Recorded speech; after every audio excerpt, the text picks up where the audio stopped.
8वीं बोर्ड परीक्षाओं के लिए यहाँ पर RSCERT के द्वारा कक्षा 8 का सामाजिक विज्ञान का नमूना प्रश्न पत्र अर्थात मॉडल पेपर जारी किया गया है। ये स्टूडेंटों की परीक्षाओं को ध्यान में रखते हुए यहाँ पर दिया गया है। आज हम इसका हल करेंगे। विद्यार्थियों, ये 2.5 घंटे का है और पूर्णांक इसके 80 अंक के हैं। आइए हम कक्षा 8 के सामाजिक विज्ञान के पेपर को हल करते हैं। हल करने से पहले पेपर को लाइक कीजिए, सब्सक्राइब कीजिए, अपने यार दोस्तों को सेंड कीजिए ताकि सभी बच्चे इसका फ़ायदा उठा सके। चलो तो आज हम इसका हल करते हैं।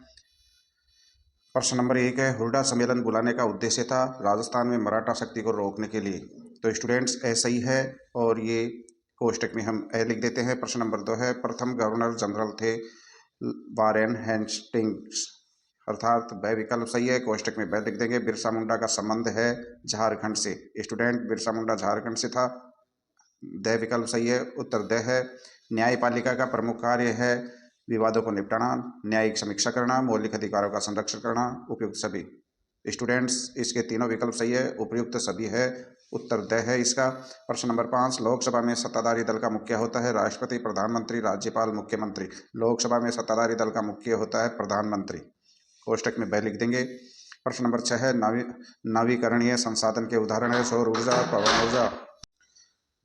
नवीकरणीय संसाधन के उदाहरण है सौर ऊर्जा, पवन ऊर्जा, ज्वारीय ऊर्जा, उपयुक्त सभी। सभी है। स्टूडेंट, ये सभी नवीकरणीय संसाधन के उदाहरण है। उत्तर कोष्टक में द लिख देंगे। प्रश्न नंबर 7 है, निम्नलिखित में से मानव निर्मित संसाधन नहीं है पुल, सड़क, मशीन, प्राकृतिक गैस।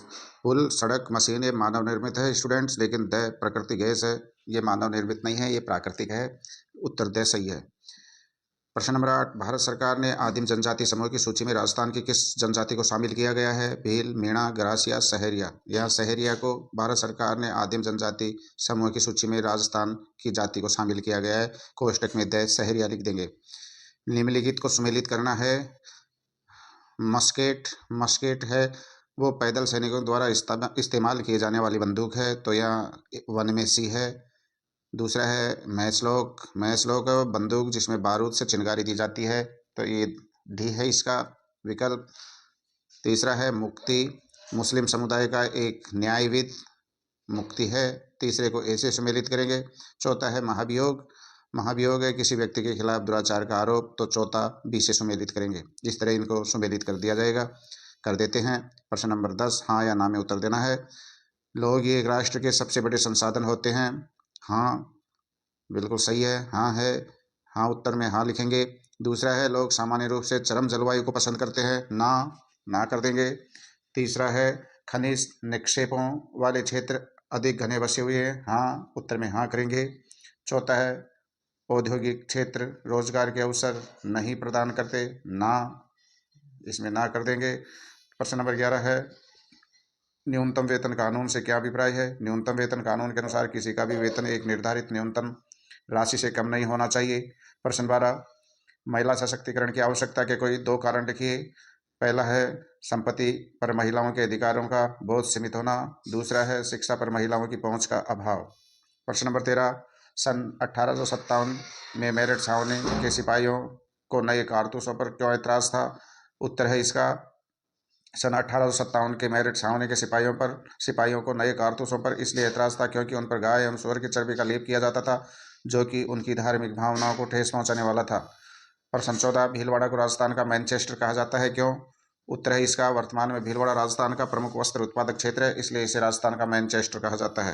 प्रश्न 15, ईस्ट इंडिया कंपनी भारतीय किसानों पर नील की खेती करने हेतु दबाव डालती थी, क्यों? कारण स्पष्ट करें।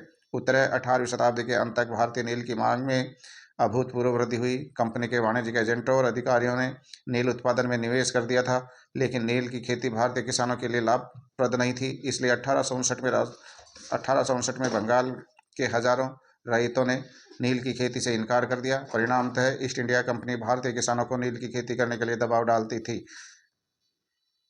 प्रश्न 16 है, निर्वाह कृषि के प्रकार का वर्णन करें। उत्तर है इसका, निर्वाह कृषि को मोटे रूप से 2 प्रकारों में विभाजित किया जाता है। पहला गहन निर्वाह कृषि, दूसरा आदिम निर्वाह कृषि। गहन निर्वाह कृषि इस प्रकार की कृषि में से एक छोटे भूखंड पर साधारण औजार और अधिक श्रम के साथ एक वर्ष में एक से अधिक फसलें पैदा की जाती है। आदिम निर्वाह कृषि, इसमें स्थानांतरित कृषि और चलवासी पशुचारण कृषि शामिल है।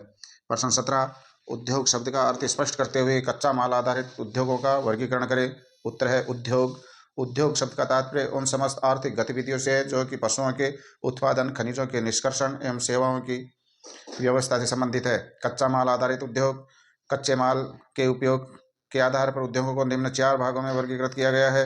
कृषि आधारित उद्योग, ये कच्चे माल के रूप में वनस्पति जंतु आधारित उत्पादों का उपयोग करते हैं, जैसे डेयरी उद्योग, सूती वस्त्र उद्योग।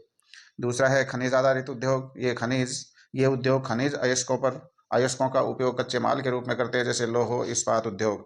तीसरा है समुद्री आधारित उद्योग, ये उद्योग समुद्र से प्राप्त उत्पादों का उपयोग कच्चे माल के रूप में करते हैं, जैसे मत्स्य तेल उद्योग।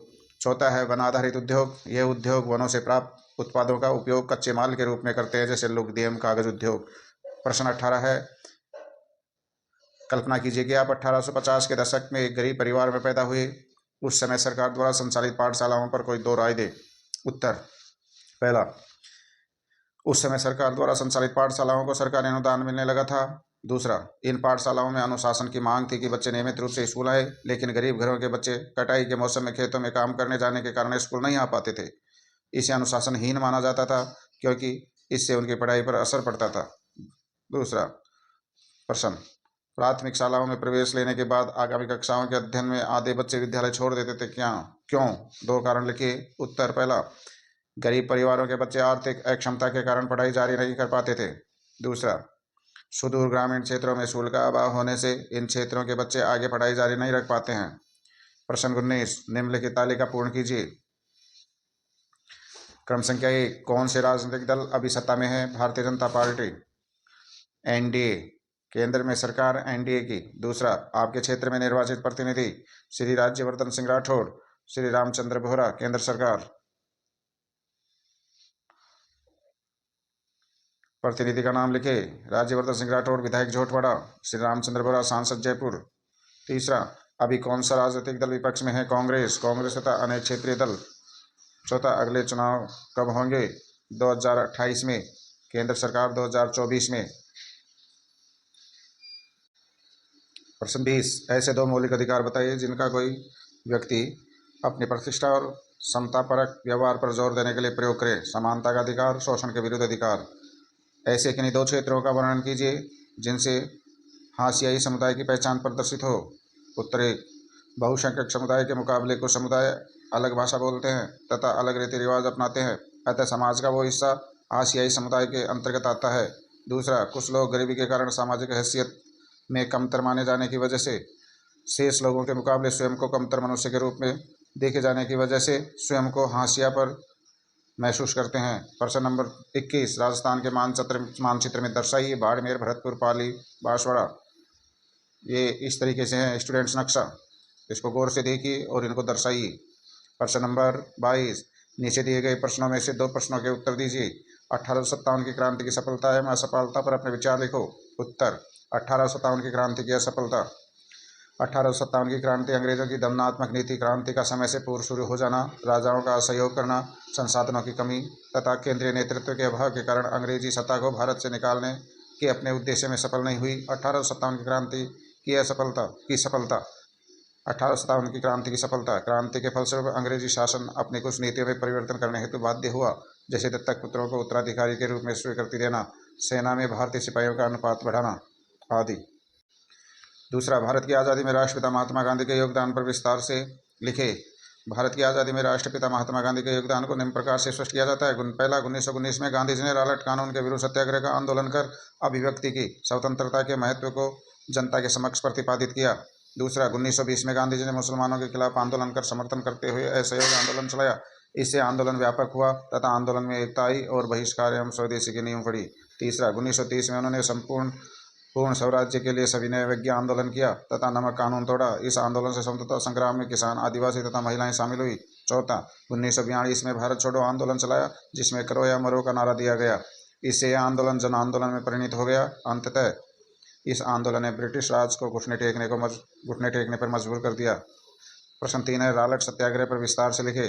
रॉलेट सत्याग्रह गांधी जी ने अंग्रेजों द्वारा 1919 में पारित किए गए रॉलेट कानून के विरोध में सत्याग्रह का आह्वान किया, क्योंकि यह कानून अभिव्यक्ति की स्वतंत्रता पर अंकुश लगाता था। गांधी जी ने लोगों से इस कानून का अहिंसक रूप से विरोध करने तथा हड़तालें करने का आह्वान किया। फलस्वरूप अप्रैल 1919 में देश में जगह जगह जुलूस निकाले गए और हड़तालें की गई। सरकार ने इसके विरोध में दमन चक्र चलाया और इसी के तहत 13 अप्रैल को जलियांवाला हत्याकांड घटित हुआ। प्रश्न नंबर 23, निम्नलिखित पर टिप्पणियां लिखिए। जैवमंडल, दूसरा परितंत्र। जैवमंडल प्राकृतिक वनस्पति वन्य जीव जीवन केवल स्थलमंडल, जलमंडल और वायुमंडल के बीच जुड़े एक सक्रिय क्षेत्र में ही पाए जाते हैं, जिसे जैवमंडल कहते हैं। जैवमंडल के 3 घटक होते हैं: अजैविक घटक, जैविक घटक, ऊर्जा घटक।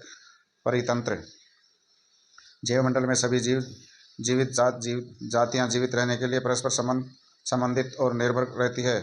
इस जीवन आधारित तंत्र को परितंत्र कहते हैं। चिड़िया भोजन हेतु कीटों पर निर्भर रहती है तथा अपघटकों के रूप में कार्य करते हैं। गिद्ध मृत जीव जंतुओं को खाने के कारण एक अपमार्जक है और पर्यावरण का एक महत्वपूर्ण शोधक समझा जाता है, अर्थात परितंत्र के छोटे बड़े सभी प्राणी पारितंत्र के संतुलन को बनाए रखने के लिए अनिवार्य है अथवा इसका है। भूस्खलन क्या है, ये क्यों होता है? भूस्खलन रोकने के उपाय बताइए। भूस्खलन सामान्य रूप से सैल, मलबा या ढाल के गिरने वाली मिट्टी के वृत्त संचालन को भूस्खलन कहते हैं। भूस्खलन भूकंप, ज्वालामुखी तथा लंबे समय तक भारी वर्षा होने के कारण होता है। भूस्खलन रोकने के उपाय: भूस्खलन वाले स्थानों पर आवास निर्माण नहीं किया जाना चाहिए। भूस्खलन वाले क्षेत्र में वनस्पति आवरण में वृद्धि की जाए। भूमि को खिसकने से बचाने के लिए प्रतिधारी दीवार का निर्माण किया जाए। भूस्खलन की गतिशीलता को नियंत्रण करने के लिए पृष्ठीय अपवाह नियंत्रण उपाय क्रियान्वित किए जाने चाहिए। प्रश्न नंबर 24, संविधान से आप क्या समझते हैं? संविधान की आवश्यकता के कारण स्पष्ट करें। संविधान से आशय संविधान नियमों का एक ऐसा समूह होता है जिसको एक देश के सभी लोग अपने देश को चलाने की पद्धति के रूप में अपना सकते हैं। संविधान की आवश्यकता: संविधान द्वारा ही यह तय किया जाता है कि उस देश की राजनीतिक व्यवस्था कैसी होगी। संविधान किसी देश के नागरिकों की इच्छा एवं सपनों के आदर्शों को सूचीबद्ध करता है।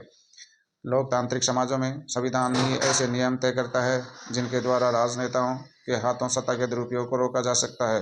लोकतंत्र में संविधान अल्पसंख्यकों पर बहुसंख्यक की निरंकुशता एवं प्रतिबद्धता लगता है। संविधान हमें ऐसे फैसले लेने से रोकता है जिनसे उन बड़े सिद्धांतों को ठेस पहुंच सकती है जिनसे देश आस्था रखता है। अथवा यह है धर्मनिरपेक्षता की अवधारणा का अर्थ है। वर्तमान में इसकी प्रासंगिकता पर अपने विचार लिखें। उत्तर: धर्मनिरपेक्षता धर्म से राज्य को अलग रखने की अवधारणा को धर्मनिरपेक्षता कहा जाता है। धर्मनिरपेक्षता का मूल मंत्र यह है कि धर्म से संबंधित किसी भी तरह का वर्चस्व खत्म होना चाहिए। वर्तमान में धर्मनिरपेक्षता की प्रासंगिकता बहुमत की निरंकुशता और उनके कारण मौलिक अधिकारों के हनन से बचने के लिए वर्तमान लोकतांत्रिक समाजों में राज्य और धर्म को अलग अलग रखना आवश्यक है। लोगों के धार्मिक चुनाव के अधिकार की रक्षा करने अर्थात देश के किसी भी व्यक्ति को एक धर्म से निकलने और दूसरे धर्म अपनाने, धार्मिक उपदेशों की अलग ढंग से व्याख्या करने की स्वतंत्रता की रक्षा करने के लिए भी धर्म को राज्य से अलग रखना महत्वपूर्ण है। प्रश्न 25, नीचे दिए गए तीनों प्रश्नों में से किन्हीं दो के उत्तर लिखिए। राजस्थान के महत्वपूर्ण भौगोलिक व प्राकृतिक पर्यटक स्थलों का वर्णन करो। दूसरा, सड़क सुरक्षा नियमों का विस्तार से उल्लेखित करो। तीसरा, सामुदायिक स्वच्छता में विद्यार्थी क्या क्या भूमिका निभा सकता है। स्टूडेंट इसमें से केवल 2 क्वेश्चनों के उत्तर देना है। पहला, राजस्थान में महत्वपूर्ण भौगोलिक एवं प्राकृतिक पर्यटक स्थल निम्नलिखित है। जैसलमेर के मनमोहक रेत के टीले। दूसरा, उदयपुर में राजसमंद, फतेहसागर, पिछोला, उदय सागर आदि झीलें एवं शिल्पग्राम। सिरोही का प्रसिद्ध पर्वतीय स्थल माउंट आबू व नक्की झील। अजमेर की पुष्कर झील। राजसमंद स्थित राजसमंद झील। चित्तौड़गढ़ में चूलिया एवं मैलाल जलप्रपात। सवाई माधोपुर का रणथंभौर राष्ट्रीय उद्यान। अलवर का सरिस्का राष्ट्रीय उद्यान। भरतपुर का केवलादेव घना राष्ट्रीय विहार। जैसलमेर का राष्ट्रीय मरु उद्यान। चंबल का चंबल अभ्यारण्य आदि। दूसरा, सड़क सुरक्षा नियम। दौड़कर या जल्दीबाजी में सड़क पार न करें। सड़क पर चलते समय बाईं ओर से चलें। खड़ी गाड़ियों के सामने से या बीच में से सड़क पार न करें। सड़क पार करने हेतु जेब्रा क्रॉसिंग का प्रयोग करें। तीसरा, सड़क पार करते समय अंधा मोड़ या ऐसा मोड़ जहां से आने वाले वाहन चालक आपको न देख सके, ऐसे मोड़ से वाहन पार न करें। चौथा, रेलिंग को कूदकर सड़क पार न करें। चौराहे पर सड़क पार करते समय लाल हरी बत्ती का ध्यान रखें। तीसरा, सामुदायिक स्वच्छता हेतु विद्यार्थी किस प्रकार भूमिका निभा सकता है। स्वच्छता हेतु लोगों को जागरूक करना। गंदगी से फैलने वाली बीमारियों के बारे में अवगत कराना। स्वच्छता संबंधी सरकार द्वारा चलाई जा रही योजनाओं के बारे में अवगत कराना। आप अपने आसपास के परिवेश में स्वच्छता अभियान द्वारा लोगों को स्वच्छता रखने हेतु प्रोत्साहित करना।